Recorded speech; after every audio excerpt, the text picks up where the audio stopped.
Hey, good morning, everybody. I'm thrilled you're here, and it is a beautiful day. I'm glad you could join me. So, my name is Rita Hickman, body mind expert, shiatsu massage therapist, and I help women who are in toxic and narcissistic relationships get their life back on track, clear the brain fog, get your energy back, start to heal your relationships, not get so angry, reverse a lot of the health issues that are related to stress, all of that stuff. That's what I've been doing for the last 12 years. And personally and professionally, personally for the majority of my life, and professionally for the last 12 years. So thanks for joining me. So one of the women that I regularly engage with who's struggling with dealing with a narcissist relationship from her past, from her family, messaged me the other night and was talking about how she is still struggling learning self-soothing techniques and getting good at self-soothing. Because we all know when you deal with a narcissist, you are someone probably who is sensitive, who notices their feelings, who isn't able to ignore all of the crazy electrical energy that's coming off of them. And it'll make you feel anxious. Or maybe you've just been attacked and you're angry because it's not fair, or you're guilty, or you're frustrated, or you're ashamed, or whatever those millions of feelings that come up that are associated with it. They can be pretty overwhelming. In fact, it's called flooding. When that happens, let me get us a little more in the shade. Perfect. When that happens, when you get flooded by an emotion, it can really knock you on your butt. And for me, what'll generally happen is I end up feeling paralyzed. When I've some of the bigger incidents in my life, I've ended up staring at a wall for a couple days, trying to just allow the flooding of the emotions and the overwhelm and the frustration to calm itself down. So first thing off, if you're flooding, if you're struggling with being in a bad space, anxiety, depression, anger, rage, whatever it may be, the first thing you need to know is that it's okay to do things that make you feel better. You don't have to sit and suffer in the pain. Not only is it okay to do things, but many women don't think there's anything that they can do that will help. So those are the two things that kind of get in the way. One is you're told that you have to stay and suffer. I know, because I was a really good Catholic. And that's what makes a good person, is someone who suffers for other people, right? Mother Teresa, Gandhi, all of that. The second thing that gets in our way is a feeling of helplessness. It's also called learned submission, where we believe that there's nothing we can do and we just have to make the best of it, and we're trapped and we're stuck, and that's where my getting paralyzed would happen. That's why that would bother me, is because it would flood me and I would feel helpless to it and stay in it until a number of years ago, when I started to get a good habit in place of every morning, I do a little bit of energy clearing, energy nourishing or nurturing or clearing. I spend at least a half an hour every day doing a little bit of that. But let's say you have flooded. Let's say you are not in a good space because you feel overwhelmed by how you feel. Maybe your skin is crawling. Maybe you're so tired you can hardly move. Maybe you're so angry that you can't quit moving. You can't stop doing things. That you're moving at 100 miles an hour and you just want to, as my mom would say, bang her pots and pans. So for soothing, one of the things I would suggest is we look at the body. A lot of times when something's being triggered, it's triggered because our senses picked up on something, told our brain to release emotion chemicals, and now here we go, we're triggered. You're not going to feel better through your head. You're not going to feel better through your heart. There's a famous quote that says you can't fix the problem that you have with the same part of your mind, with the same thought process that got you there in the first place. And the neat thing about Asian medicine is that they believe that you can access your mental, your emotional, and your physical through any one of those three. So you can access your body through your mind or your emotions, or you can access your mind and your emotions through your body. So this is what I would suggest. When I'm flooded, when I'm overwhelmed and I need to self-soothe, I do things which are physically soothing for me. If I'm trapped, let's say at a gathering or a party, I will change my temperature. I'll do something that physically feels different. Oh, we're in the sun again. There we go. I'll do something that physically feels different. In the winter, I've been known to, when I'm anxious and upset or not doing well, I've been known to go outside where it's cold without my jacket, in thin sleeves, in order to change how I feel, okay? So if you look at emotions and upsets and depression and anger as a felt sense, then you can change how you feel. So I'll change it through temperature, either hot or cold. And in fact, I like to spend several times a week in the steam room and sauna because it gives my body a different experience and it gives it an experience of relaxation, okay? So hot or cold will break it. I'll take a shower or a bath because the water on my skin, whether it's coming from a shower or whether it's coming from a bath, calms down my nervous system, okay? I will do something where I will visually look at something that is calming or soothing, and that can be a fire usually or a candle because the flickering puts your frontal lobe into a calmer space. The same thing with listening to rain or watching rain. It's the intermittent, in Native American traditions, they would use a rattle, and they would use the rattle to break up the ego, to break up your thought patterns.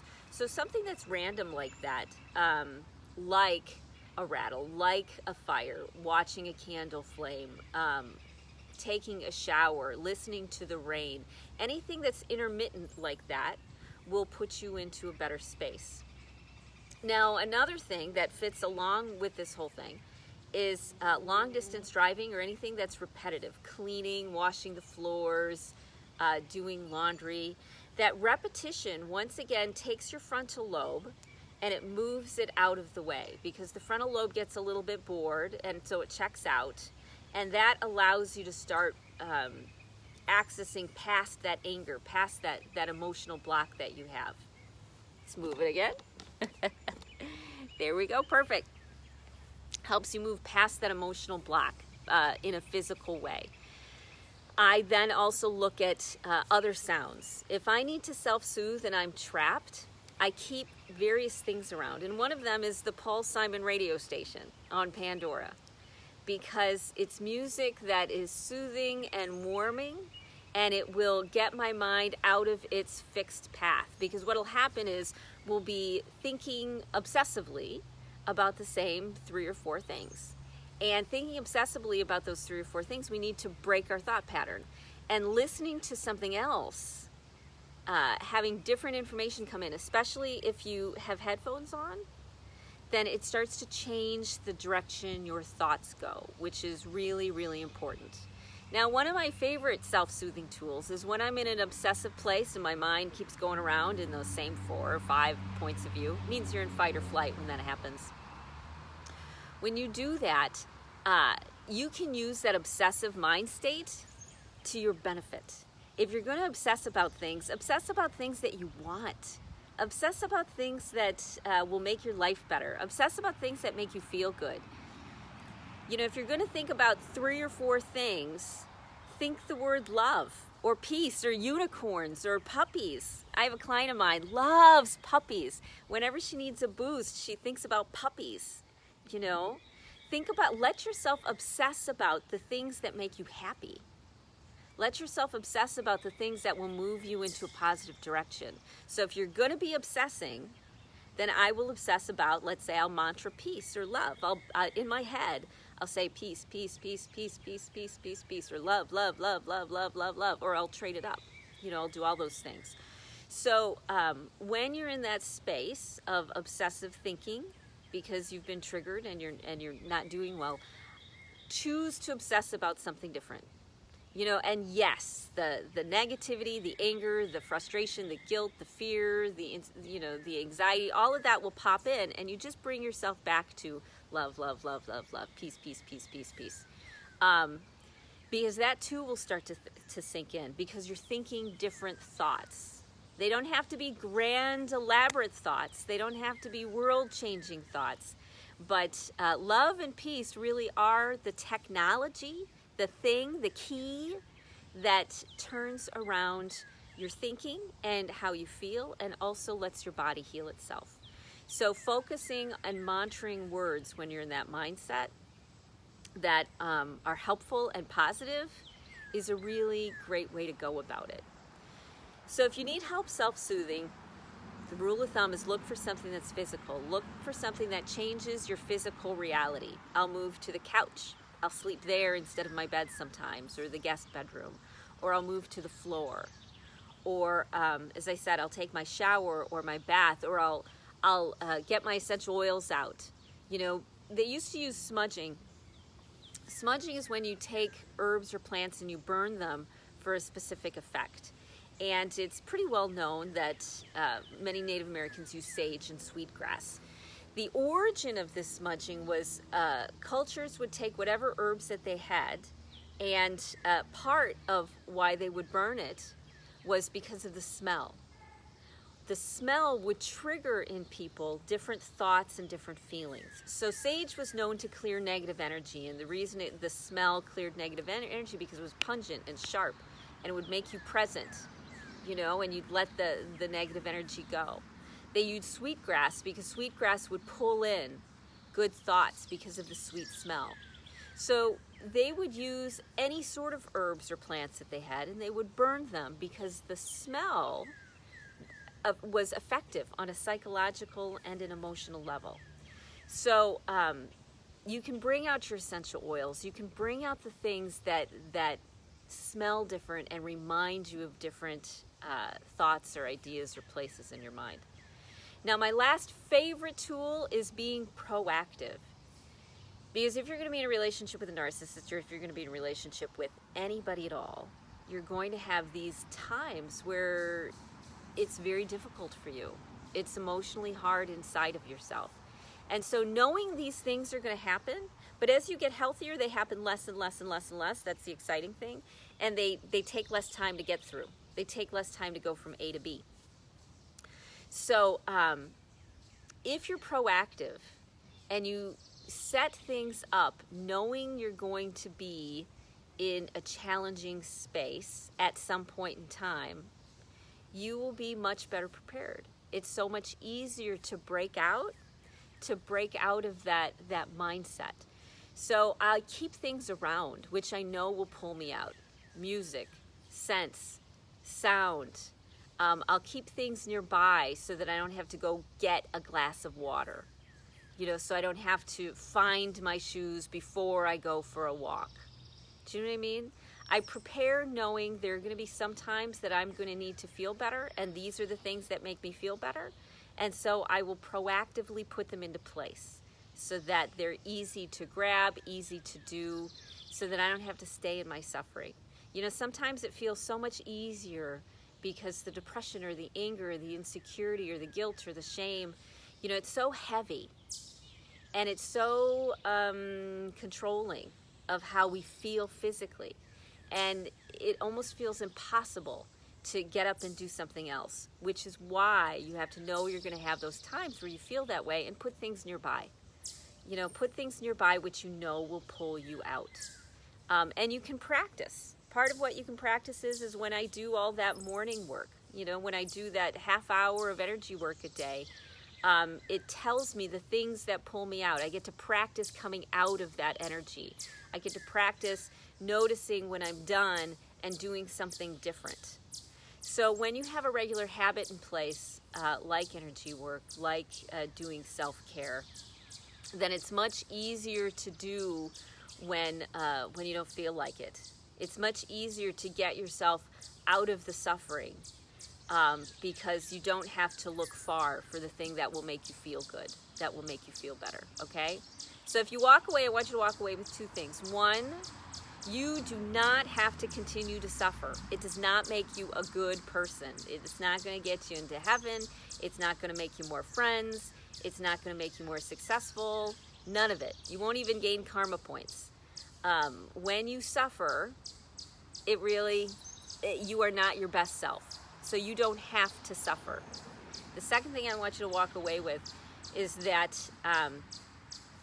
there are things that you can do to stop suffering, to get out of this place. And sensations and sensory and changing your environment and changing, as I said, the temperature or the smell or the sound or what you're looking at, it makes a big difference. A lot of times I'll put anchors everywhere, knowing that sometimes I'm going to have a bad day. And so I like to suggest some of those digital picture frames to people because it moves, so it keeps drawing your attention. And it's filled with memories and positive things and beautiful places and vacations and happy thoughts and, your vision board maybe. It's filled with pictures of things that will pull you out of it, that will pull you out of that state of mind. So if you place those anchors around you in your life, in your car, in your room, at work, everywhere you go, if you place anchors that make you feel good, then when you need to feel good, they'll be there. Okay? So self-soothing, for me, the hardest part is the fact that you don't want to do it because it feels like it's so much work. Like it's so hard to go from A to B, and maybe if you just wait it out or go to sleep or do something, that you'll feel better. And in reality, you're not going to feel better until you physically do something to make yourself feel better, really. You're not going to change your thoughts through your thoughts. You're not going to change your emotions through your emotions. And you don't change your body through your body. You change it through those other doorways. So when you're feeling paralyzed and sick and frustrated and hurt and alone and down and tired and helpless and hopeless, do something physical. Doesn't matter what it is. Petting your dog, going for a walk, sitting in the grass, hugging a tree, listening to different music, smelling different sound. That's why people tend to tend to eat when they're stressed, because it gives them a different experience. It gives their physical body a different experience besides the heaviness or the distress that we're under. So if you're going to do food as the distraction, choose food that's really flavorful. Choose something, like really great chocolate or really awesome strawberries. Pick something that is so flavorful and pleasurable that it distracts you from how you're feeling, okay? And then you don't eat a ton of it. Then it's not mindless. If we have cheap chocolate, we tend to eat a lot of cheap chocolate. But when you've got a $5 truffle, you tend to eat that $5 truffle very slowly and mindfully, and it'll help pull you out of that state of mind, okay? So it's going to happen. You're going to be there. You're going to struggle. And just prepare for it and realize that there is something you can do, and the physicality is what will usually do it, okay? So I hope you have a great, great day of soothing and love and care and patience and wonderfulness and sunshine and friends. I hope you have a wonderful day of that. And your homework assignment today is to do something that's self-soothing. Put things in place in your concrete, in your world, that physically soothe you, that physically make you feel good. And if you do that, then you'll emotionally feel good. And your your thoughts will start to change, okay? So do something physical that makes you feel good. Now, if you haven't joined the Facebook group yet, Healthy Mindsets to Cope with Narcissists, look it up, join it, invite friends to look it up. Oh yeah, and I was going to talk about the book today. So we'll try again tomorrow. I'll talk about the book tomorrow. I'll put the link in the thing. I'll make a note for myself so I don't forget. And it's a great book on narcissism, and it leads to a group that I'm leading, a 8-week group, and it's ongoing, of a private Facebook group as well as weekly calls that I do and support, and to help you if you're dealing with narcissism. Okay? Or I do one-on-one coaching too. So reach out if you want to. Hope you have a great rest of your day, and I'm excited to see you tomorrow. Okay? Bye!